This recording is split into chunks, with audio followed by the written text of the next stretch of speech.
چین کے حوالے سے جو اسلامی تعلیمات ہیں، میاں بیوی کے حوالے سے جو اسلامی تعلیمات ہیں، کیا ہے مفتی صاحب کچھ فرمائیے گا؟ جی، اس میں اجمالی طور پہ اگر شوہر کے حق کے بارے میں دیکھا جائے تو نبی کریم صلی اللہ علیہ وسلم نے ارشاد فرمایا کہ اگر میں کسی مخلوق کو سجدہ کرنے کا حکم دیتا تو بیویوں کو حکم دیتا کہ وہ شوہروں کو سجدہ کریں، یعنی اتنا اللہ نے اس کا مقام و مرتبہ رکھا ہے۔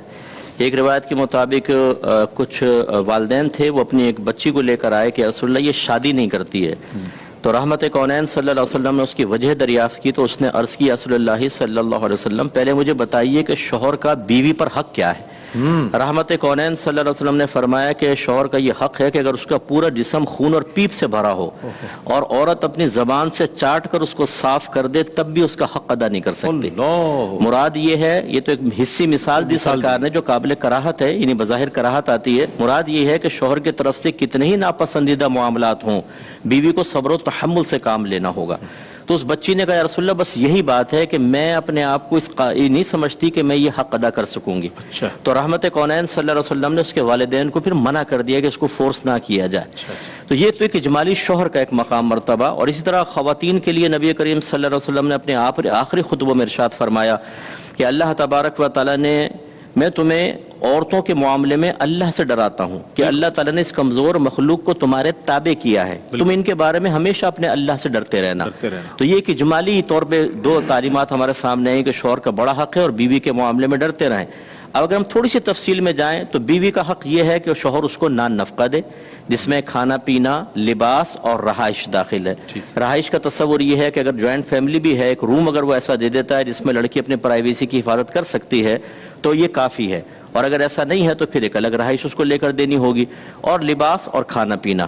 اور یہ اولاً جو ہے وہ اگر شوہر مالدار ہے تو پھر عورت کے مطابق ہوتا ہے۔ مثلا اس نے 3 بیویاں کر لیں، ایک مالدار ہے، ایک مڈل کلاس کی، ایک لوئر کلاس کی ہے، اور یہ مالدار ہے، تو تینوں کو یعنی مالدار کو تو مالدار کا ہی طرح کا نان نفقہ دینا لازم ہوگا، اوسط درجے والی کو اوسط درجے کا اور غریب کو اوسط درجے کا۔ اور اگر شوہر مڈل کلاس کا ہے تو پھر امیر کو مڈل کلاس کے دے گا، مڈل کو مڈل دے گا، اور غریب کو غریب والا دے سکتا ہے، اور خود غریب فقیر اور تینوں سے شادی کر لی تو تینوں کو غریبوں والا دے گا۔ تو یہ بھی ایک ہے حق کہ کس عورت کا کیسا ہے۔ یہاں تک لکھا ہے کہ اگر کوئی بچی ایسے گھر سے آئی ہے جہاں کھانا پکانے والا ہو، صفائی کرنے والا ہو، مالی موجود ہو، ڈرائیور موجود ہو، تو اب اگر شوہر افورڈ کر سکتا ہے اس کو یہ تمام کے تمام بیوی کو دینی پڑیں گی چیزیں، یہ اس کا حق ہوتا ہے۔ تو یہ اس کو بھی سمجھنا چاہیے، اس سے وہ ساسیں بھی ذرا غور کریں، ناراض نہ ہوں کہ اگر بہو آئی ہے کسی ایسے گھر سے جہاں سب سہولتیں اور یہ دے سکتے ہیں تو ماسی کو بھی نکال دیتے ہیں، بالکل وہ کہتے ہیں نہیں بہو سے کام کرواؤں گی۔ تو یہ بھی ایک بیجا ضد ہے ہمارے ہاں کہ جو جھگڑوں کا سبب بنتی ہے، تو سمجھنا چاہیے، سیکھنا چاہیے۔ اس کے علاوہ بیوی کی تربیت کرنا شوہر کے اوپر بہت بڑا حق ہے۔ یا ایھا الذین آمنوا قوا انفسکم واہلکم نارا وقودھا الناس والحجارہ، اے ایمان والو اپنے آپ کو اور گھر والوں کو جہنم کی ساکھ سے بچاؤ جس کا ایندھن آدمی اور پتھر ہے۔ اور مرد حضرات اکثر اس حق سے غافل ہے۔ بیوی اگر آئی ہے اسے عقیدے کی معرفت حاصل نہیں ہے تو وہ دینی ہوگی، احکام شرعیہ عملیہ سکھانے ہوں گے، گناہوں کی معرفت دینی ہوگی، اس کو گناہوں سے روکنا ہوگا، اسے نیکی کا حکم دینا ہوگا۔ یہ عورت کا حق ہے، جو اگر شوہر ذمہ داری پوری نہیں کرے گا تو جہنم کا عذاب ہے۔ اس کے علاوہ اس کو بری صحبتوں سے روکنا یہ بیوی کا حق ہے جو شوہر کے اوپر لازم کر دیا گیا ہے۔ نبی کریم صلی اللہ علیہ وسلم نے اس سے منع فرمایا کہ کسی فاسقہ فاجرہ عورت کو گھر میں داخل ہونے دیا جائے۔ ایک ہجڑا تھا، وہ پہلے آیا کرتا تھا، اور تو ایک دفعہ اس کی گفتگو سرکار نے سماعت فرمائی جو غیر مناسب تھی، تو فرمایا آئندہ کبھی یہ گھر میں داخل نہ ہو۔ اور ایک نے اپنے ہاتھ پر وہ لگا لی تھی مہندی، تو اس کو جلا وطن کر دیا تھا۔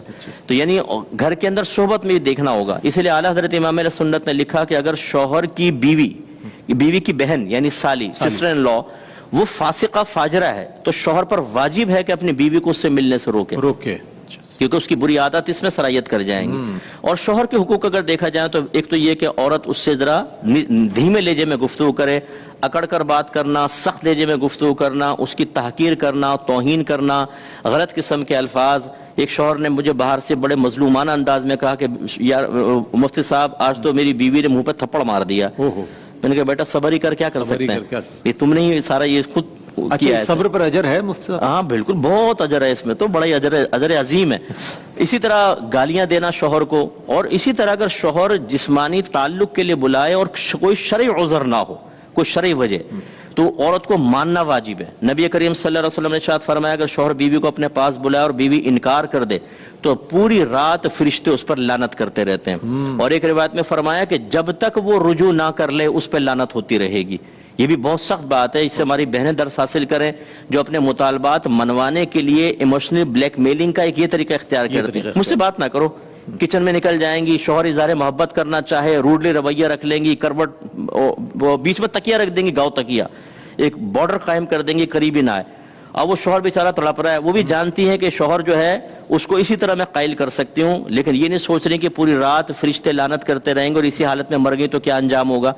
ایسی نبی کریم صلی اللہ علیہ وسلم نے عورت کو شوہر کی اطاعت کا حکم دیا ہے, بالکل, کہ وہ کہنا مانے, کوئی ایسی کام نہ کرے جس کو اس کے دل آزاری ہو.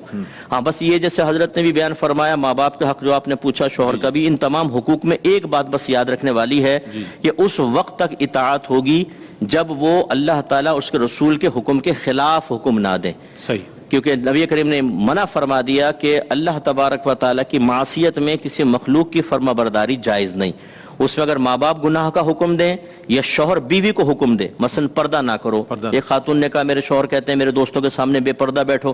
میں نے کہا یہ تو ٹھیک نہیں ہے. تو میرے شوہر نے کہا جب میں ان کے گھر جاتا ہوں ان کی بیویاں بھی میرے سامنے بیٹھتی ہیں.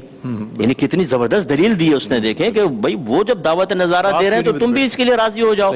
اور بعض بیویوں کو ایسے کپڑے پہننے کا حکم دیتے ہیں, ایسا فیشن کرنے کا حکم دیتے ہیں جو شریعت میں جائز نہیں ہے. ایسی صورت میں بیوی کو نہیں ماننا ہوگا. اسی طرح ایک بہن نے مجھے ابھی کل ایک میسج کیا کہ میرے شوہر حالت روزہ میں جسمانی تعلق قائم کرنے کو کہتے ہیں, خود روزہ نہیں رکھتے اور مجھے کہتے ہیں جسمانی تعلق قائم کو. میں حالت روزہ میں ہوتی ہوں, کیا کروں بتائیں, اور ورنہ مجھے طلاق کی دھمکیاں دیتے ہیں اور مار پیٹ کرتے ہیں. انہیں ظلم کی کوئی انتہا ہے, آپ اندازہ کریں, اور جہالت کی انتہا ہے. اس میں پھر بہن کو یہ کہا کہ آپ اپنے موقع پر قائم رہیں, اللہ آپ کی مدد کرے گا, لیکن اس میں مخلوق کی اطاعت جائز نہیں ہے. تو یہ تھوڑا سا اسی لیے ہم نے کہا کہ معرفت حاصل جب تک نہیں ہوگی تب تک ہم صحیح بیلنس لائف نہیں گزار سکتے. ڈس بیلنسی ہمیشہ قائم رہے گی. ایک اپنا حق سمجھ کر اس کو حاصل کرے گا, فرض سے غافل رہے گا, دوسرا دوسری چیز کو حق سمجھے گا اور اس سے غافل رہے گا, اور اس طرح یہ دونوں پھر برود قیامت ایک مواخذے میں گرفتار ہوں گے اور اپنے بچوں کے لیے برے رول ماڈل بنیں گے. اس لیے ان تمام چیزوں پہ توجہ رکھنی چاہیے.